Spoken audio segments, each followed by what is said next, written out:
2025ல கண்டுபிடிச்ச atlas alien space object பத்தி தான் இப்ப பார்க்க போறோம். இது எப்பவும் பார்க்குற மாதிரி சாதாரணமான காமெட் இல்ல. சயின்டிஸ்டுங்களுக்கே இது பயங்கர ஆச்சரியத்தை கொடுத்துதான். என்னடான்னு பார்த்தா இது நம்ம சூரிய குடும்பத்தை சேர்ந்ததே கிடையாதாம். ஒரு நாள் வானத்துல அட்லாஸ் டெலஸ்கோப் வச்சு பார்த்துக்கிட்டு இருக்கும்போது ஒரு விசித்திரமான ஆப்ஜெக்ட் ஸ்பேஸ்ல சூப்பர் ஃபாஸ்டா மூவ் ஆகிட்டு இருக்கிறத நோட்டீஸ் பண்றாங்க. இனிஷியலா ஸ்டார்டிங்ல ஓகே இது ஒரு நார்மல் காமெட் தான் நினைச்சாங்க. ஆனா அப்புறம் டேட்டா வச்சு அனலைஸ் பண்ணும்போது ஷாக் ஆயிட்டாங்க.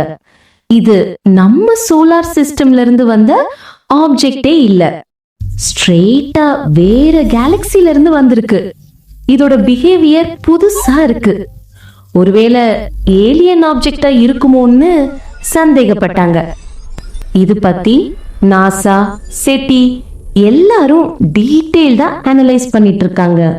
ஒரு சில சயின்டிஸ்ட் மேபி இது ஏலியன் ப்ரோபா இருக்கலாம், அதுகிட்ட அந்த அளவுக்கு டெக்னாலஜி இருக்கும்னு சொல்றாங்க. பட் ஆஃபிஷியலா இன்னும் எந்த ப்ரூஃபும் கிடைக்கல. நேச்சுரல் ஆப்ஜெக்டா கூட இருக்கலாம்னு யோசிக்கிறாங்க. ஸ்டில் அந்த ஸ்பீட், அந்த பாத், ஷேப் எல்லாம் ரொம்ப ஸ்ட்ரேஞ்சா அதிசயமாவே இருக்கு. கொஞ்சம் திங்க் பண்ணி பாருங்க.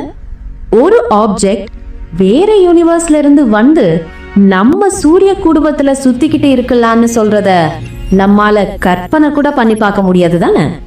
நம்ம யூனிவர்ஸ்ல இன்னும் எவ்வளவோ மிஸ்ட்ரீஸ் இருக்கு. அத பத்தி எல்லாம் தெரிஞ்சுக்க சப்ஸ்கிரைப் பண்ணுங்க தமிழ் ரிவ்யூ டெக் சேனலுக்கு.